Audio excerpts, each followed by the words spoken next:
선관위는 이 부정선거가 파헤치지 않게 하기 위해서 목숨줄을 걸었고요. 대한민국 국민들은 이 부정선거를 파헤치기 위해서 자유를 걸었습니다. 반갑습니다. 부수의 품격을 담은 정치 해석 김영윤 TV입니다. 지금 중국발 미세먼지로 호흡기에 상당한 무리를 주고 있습니다. 일단 미세먼지를 떠나서 메이드 인 차이나는 다 싫은데요. 오늘 21일 헌법재판소에 직접 변론을 한 윤석열 대통령이 화제가 되고 있습니다. 그동안의 민주당발 가짜뉴스, 국회의원 끌어내기, 암살조 동원, 계엄 포고령 등 집행에 대해서 의사나 실행할 계획이 없었다라고 주장을 했습니다. 탄핵 심리가 이어지고 있는 가운데 가장 큰 이슈는 무엇일까를 생각해보면 부정선거 이슈가 가장 큰 것이다 라고 생각을 하고요. 많은 보수 우파 국민들은 이 부정선거에 대한 것이 이 비상계엄의 가장 큰 원인이었다. 반드시 이 불순 세력을 척결하기 위해서는 윤석열 대통령의 복귀가 이 부정선거 이슈를 완벽히 파헤칠 수 있다라고 확신을 하고 있는 상황입니다.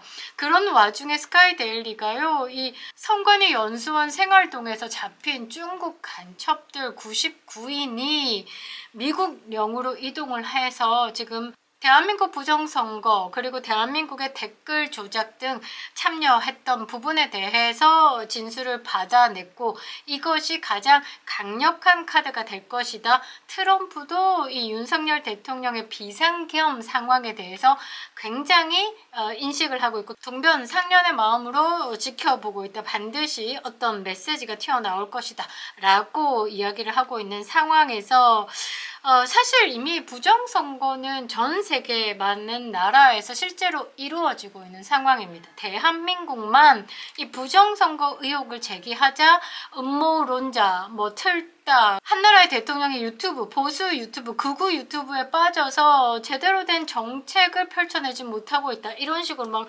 폄하하고 있는데 사실 부정선거에 대한 이 수년간의 반복되는 의혹에 대해서 단 한 차례도 이 선관위가 책임감 있게 의혹을 밝혀내려는 노력을 하지 않고 덮기에만 바빴다라는 거죠. 최근에는요, 이 스카이데일리의 99인 중국 해커들에 대한 이 뉴스에 대해서 가짜다라고 지금 총공격을 해대고 있고 주한미군에 질문을 해본 결과 그런 99인을 오키나와로 이송한 흔적이 없다라는 식으로 막 자가발전 중인데요. 제한적이지만 팩트인 이 사건에 대해서 전 세계는 지켜본다라는 겁니다. 자, 부정선거를 수년간 파헤쳐온 전문가들은 이 중앙선관위의 주장 모든 부분이 오류 투성이다 라고 이야기를 하고 있습니다. 자, 중앙선관위가 기존 주장을 되풀이하는 것, 이것은 패배를 인정한 것이 아닌가 싶습니다. 현직 대통령인 윤석열 대통령은요, 이 부정의 세력, 그러니까 부정선거가 자행되고 있는 중앙선관위의 비상계엄군을 보낸 건 팩트 차원에서였다라고 합니다. 가장 중요한 것이죠. 모든 것을 걸고 이 부분을 밝히겠다라고 하는 대통령의 말을 그냥 음모론에 빠진 사람으로 치부하기에는 너무 큰 건이다라는 겁니다. 중앙선관위의 구차한 변명들에 대해서 조목조목 반박해보겠습니다. 구독과 좋아요 버튼 꼭 눌러주시고요. 끝까지 시청 부탁드리겠습니다. 큰 힘이 되고 있습니다. 지금 윤석열 대통령은 굉장히 몰리고 있고 일방적인 공격을 당하고 있습니다. 그러나 반드시 싸워 이기겠다, 대한민국의 자유, 민주주의를 지키겠다라고 계속된 목소리를 내고 있으십니다. 그만큼 이 부정선거 이슈에 대해서 진심이다 라는 거죠. 트럼프 대통령도 그랬습니다. 2020년에 부정선거가 있었다는 것에 확신이 없었다라고 하면 이번 트럼프 2기에 나오지 않았다. 내가 다시 트럼프 2기를 성공시킨 건 2020년 부정선거를 확신하기 때문이다. 그만큼 돌아서 얘기해보면 미국의 부정선거는 더 이상 없게 만들겠다라는 강력한 의지가 표명된 것이라고 저는 생각을 하고 있는데요.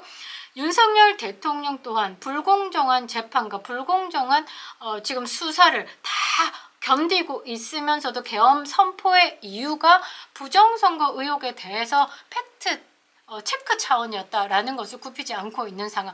가장 강력한 지금 두려움의 대상이지 않을까 싶은데요. 어더더더 선관위가 막 변명을 해대고 있는데 그냥 다 뻔한 거짓말이다 라는 겁니다. 자, 많은 사람과 기관이 합심해야지만 부정선거가 가능하다라는 선관위의 주장. 그러니까 이 선관위 하나만으로 있을 수가 없다. 전국의 선관위 조직들이 다 합심해야만 부정선거가 자행되는 상황에서 이게 가능하겠냐 이런 식으로 역질문을 하고 있다라는 거죠. 좌파들의 특징이 그런 겁니다. 논점을 흐리기 위해서 질문을 던지면 거기에 맞는 yes or no를 하면 끝나는 일을 반대로 다시 역질문을 하죠. 그래서 논점을 흐린다라는 거. 지금 중앙선관위의 노태학도 그런 식으로 지금 이 상황을 모면하려고 하는데요.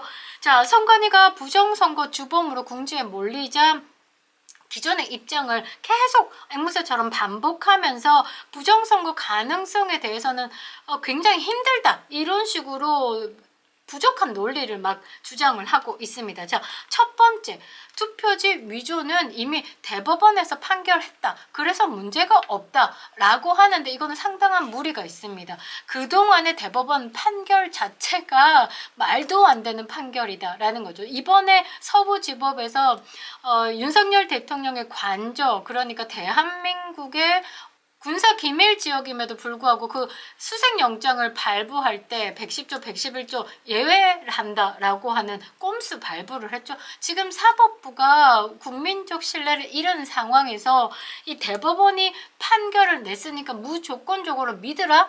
못 믿겠는데요? 지금 이런 상황이다라는 거죠. 2020년에요. 4.15 총선, 이 문재인이가 있었을 때 4.15 총선, 그러니까 21대 국회, 지금 현재 22대 국회 모두, 그러니까 4.10 총선, 4.15 총선, 이게 전부 선거 무효 소송이 있었습니다. 4.15 총선 같은 경우는 뭐 100건에 가까운 무효소송이 있었습니다. 그런데도 대법원의 판결 자체, 그 비정상 그 자체였다라는 거죠. 그러니까 이 부정선거에 대한 의혹을 제기하는 사람들의 입을 모아보면 전부 대법원의 판결은 못 믿겠다. 그놈들이 그놈들이고 초록은 동색이다 라고 이야기를 하고 있습니다. 왜냐하면 대한민국의 선관위의 핵심, 주요 요직, 그러니까 상부층은 전부 다 법원장입니다. 그리고 중앙선관위원회 핵심 대가리는 지금 노태학이다라는 거죠. 그전에는 누굽니까? 노정희, 소쿠리 투표. 그 전에는 누굽니까? 이재명과 짜미짜미한 권순일입니다. 말도 안 되는 조합들이 대한민국의 선거를 좌지우지하는 가장 큰 핵심 자리에 있었다라는 것이기 때문에 부정선거가 없었다, 대한민국 선거는 완벽히 투명하다라는 게 이 사람들만으로도 이퀄이 안 된다라는 거죠. 대통령은 이미 대법원의 판결이 잘못됐다라는 판단으로 계엄을 선포했다. 그렇다면 선관위가 부정선거가 없었다라고 주장을 하려면 대법원 판결이 아니라 또 다른 논리를 제시해야 된다라는 거죠. 그러니까 여기서부터 일단은 말이 안 되는 거. 자, 두 번째, 선관위가 비정상 투표지에 대한 보다 명확한 방어 논리가 필요한데 또 뭐라고 해야 되냐면 온갖 비정상적인 물적, 전산적 증거가 나와 있는 상황에서 뭐 일장기 투표지, 화면에 한번 띄워드릴 건데 일장기 투표지가 뭐냐면 우리가 투표하고 이렇게 인증샷 찍을 때 동그라미에 시옷이 있잖아요. 이게 흐려진 도장들이 꽤나 많이 찍혀 있었다라는 거. 그리고 빳빳한 투표지, 접혀 있지 않은 그냥 인쇄물, 그러니까 그런 것들. 그 다음에 각 투표지가 사이즈가 다르다라는 거고, 인쇄 자국이 묻은 투표지, 뭉치, 안 뜯어진 뭉치, 이런 것들 제대로 해명된 적이 없습니다. 그리고 가장 황당한 게 한번 화면에 띄워드릴 건데요. 원상회복 종이. 이거는 노벨상감입니다. 전 세계에 이런 종이는 발명되지 않았죠. 그런데 선관위가 급한 마음에 이제 대놓고 거짓말을 하는 게 뭐냐면 종이 자체가 접었는데 원상 복구하는 힘이 있어가지고 그 종이 자체가 원상 회복을 하기 때문에 이렇게 빳빳하다라는 헛소리를 했는데 굉장히 설득력이 없는 거죠. 그리고 게다가 인쇄물 막 나와서 한꺼번에 자른 흔적이 있는 거. 여러분들이 투표를 하러 보셨을 때 내가 선거인 명부 확인하고 옆에서 바로 투표지를 출력을 하죠. 그런데 이 한 장 한 장 낱장이어야 하는 것, 그런데 그게 뭉치 덩어리로 발견됐다라는 것은 어쨌든 해명이 되지 않습니다. 단 한 장의 부정 투표 용지가 나와도 그 선거 자체는 부정선거가 되는 겁니다. 민주주의인 꽃을 훼손하는 일이다 라는 거죠. 일장기 투표지 수천 장이 나온 것, 이거는 단순 실수로 설명이 가능하지 않습니다. 수천 명이, 수만 명이 일장기 투표지에 대해서 전혀 항의가 없었다는 것 자체, 그 투표지를 받았는데 다 뭉개져 있는 도장들을 보면서 이거 이상해요 라는 말을 한 적이 한 명도 없다라는 건 말이 안 되는 상황이다. 그러니까 재검표 상황에서 투표지 개수를 또 맞춰야 하는 상황에서 급하게 이제 날이 난 상황, 테이프로 붙이고 심지어 한꺼번에 인쇄기로 자르다 보니까 엉뚱하게 막 잘린 것, 사이즈도 다르고 엉망진창, 이런 것들에 대해서 단 한 번도 중앙선관위가 해명을 한 적이 없습니다. 이 모든 비정상 투표지를 한마디로 설명하자면 그냥 부정선거입니다. 부정선거. 얄궂은 거 갖고 와서 자꾸 거짓말 하는데, 아니요, 그런 거 단 한 장만 나와도 부정선거다 라는 거죠.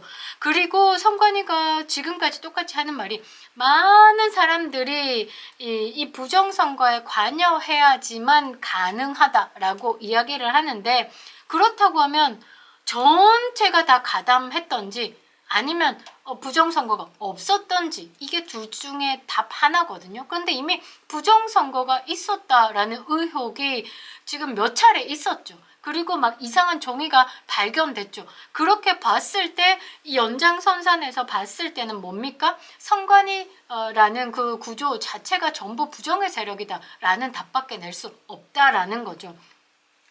자, 선관위는 뭐라고 얘기했냐면, 선거인 명부 데이터를 위조나 변조하려면 명부 작성, 확인 과정, 절차에 모든 사람들이 개입을 해야 되고, 관계된 사람들과 기관들이 합심을 해야지만 이 부정이 가능한 거다. 근데 사실상 불가능하다라고 하지만, 아니요, 저는 가능하다라고 볼 수 있을 것 같습니다. 이미 가족 비리로 채용된 사람이 1000명이 넘죠. 밝힌 것만 이 정도인데, 다시 한번 지켜보면, 선관위 전 총장 아들이 세자라고 지칭되면서 특혜를 받아왔다. 10년간 경력 채용 비리가 이만큼 저만큼 이만큼이다 라고 하는 부분들도 많았고요. 그 다음에 두 번째 보시면요, 감사원에서 이 선관위에 대해서 조금 한 5% 정도 열어서 심사를 했는데, 감사를 했는데, 이 자녀 채용 비리 등 전 현직에 대해서 27명을 검찰에 수사 요청을 했다라고 합니다. 2013년 이후에는요, 800여 건의 위반이 있었고, 이 위반을 하기 위해서 각종 위법, 편법이 동원됐다라는 것, 경력 경쟁 채용 부분에 있어서는 그냥 부정이 다반사였다라는 겁니다. 그리고 권익위에서 세 번째 그림 한번 띄워보면요, 권익위에서 선관위 채용 비리에 대해서 353건이 적발됐고, 여기에 부정 합격한 사람이 58명이다까지도 발표를 했습니다. 그러니까 윤석열 대통령이 이제 탁 들어오셔가지고 뚜껑을 쫙 열어봤더니 가장 투명해야 되는 선관위라는 기관이 너무 썩어도 썩었다라는 겁니다. 근데 선관위가 이렇게 말한 부분, 내부 공모자가 있어야 가능한 일이다라고 이 말한 말에 책임을 질 수 있을까라고 되묻고 싶은데요. 지난 김대중 정부 이후로 선관위는 무소불위의 권력을 갖고 외부 감사를 받지 않았습니다. 공교롭게도 김대중 정부 이후로 선관위가 감사를 받지 않았다라는 건 뭔가 정책적으로 감사를 받지 않는 보호막을 씌워주지 않았을까라고 보는데요. 부정비리로 채용된 선관위 직원들이 자신의 부정을 외부에 알리려 할까요? 저는 아니다라고 봅니다. 그래서 선관위 조직 전체가 부정선거에 가담했다라고 주장을 해도 선관위가 할 말이 없을 것 같습니다. 더군다나 선관위 명부 데이터에 접근이 가능한 사람 중에 부정선거라고 의심을 갖고 샅샅이 뒤져가지고 부정선거를 파헤칠 선관위 직원은 단 한 명도 없을 것이다 라는 거죠. 선거 개표원도 그렇고 사무원도 그렇고, 여기에 중국 사람들도 넣었죠. 저는 다 한통속이라고 보고 있습니다. 선관위가 처음에 이 부정선거 의혹의 곤혹을 치룰 때 많은 사람들이 설마 이런 생각을 했고, 이준석 같은 경우는 부정선거에 대한 이야기를 하면 뭐 정치판에서 못 살아남게끔 막 압박하고 명예를 실추시키기 위해서 음모론자로 몰고 굉장히 언론과 짬짬이해서 공격을 해왔죠. 그래서 사람들이 더 부정선거에 대해서 조심스럽게 발언을 했는데요. 이 조직 전체가 가담했을 수도 있으며, 이제는 그 선관위 연수동의 외국인 생활관에서 잡힌 중국 간첩들 9명이 미국으로 가서 부정선거에 대해서 실토한 부분들까지도 스카이데일리에서 다루는 상황에서 이제 국민들은 이 부정선거가 현실적으로 가능하구나, 선관위의 부정과 이런 것들을 종합적으로 봤을 때 조직 전체가 가담했고 외부 도움도 받았을 수도 있겠다라고 생각을 하는 거죠. 그래서 선관위가 지금 막 해명하는 부분들 있죠? 최순실의 태블릿 PC가 있었던 그 JTBC가 이 선관위의 입을 빌어서 막 다 뭐 선거, 부정선거에 대해서는 가짜뉴스다라고 이야기를 하고 있는 게 국민들에게 공감이 되지 않는다. 이미 선관위는 가족 채용 비리 때문에 조직 자체에 대한 신뢰도가 바닥을 쳤고, 해킹 보안 위험에도 1, 2, 3, 4, 5 비번이라는 게 들통이 났고, 일단 외부 감사 5% 연것에도 이제 낙제점을 받았기 때문에 선관위가 부정선거에 대한 국민적 의혹에 대해서 방어하는 이 논리가 굉장히 약하고, 그것보다 완벽하게 국민들에게 신뢰를 얻기 위해서, 아니면 부정선거 진짜 없었네? 라는 그 호응을 얻기 위해서는 완벽히 구체적인 상황에 대해서 보여줘야 된다라는 거죠. 근데 못 보여줄 겁니다. 부정선거에 대해서 숨기고 싶어 하니까요. 들통날까봐 지금 발악을 하고 있는 거니까요. 자, 선관위는 여러 말 필요 없습니다. 서버, 선거인 명부 등 기존에 제출하지 않은 자료들 모두 제출을 해야 됩니다. 그리고 간단하게 문 딱 열고 검찰의 수사를 받으십시오. 공정하게 맞다 안 맞다로 클리어해진다라는 거죠. 선관위는 이 부정선거가 파헤치지 않게 하기 위해서 목숨줄을 걸었고요. 대한민국 국민들은 이 부정선거를 파헤치기 위해서 자유를 걸었습니다. 대통령도 목숨을 걸었죠. 누가 이기겠습니까? 그립다 윤석열. 김영윤TV였습니다.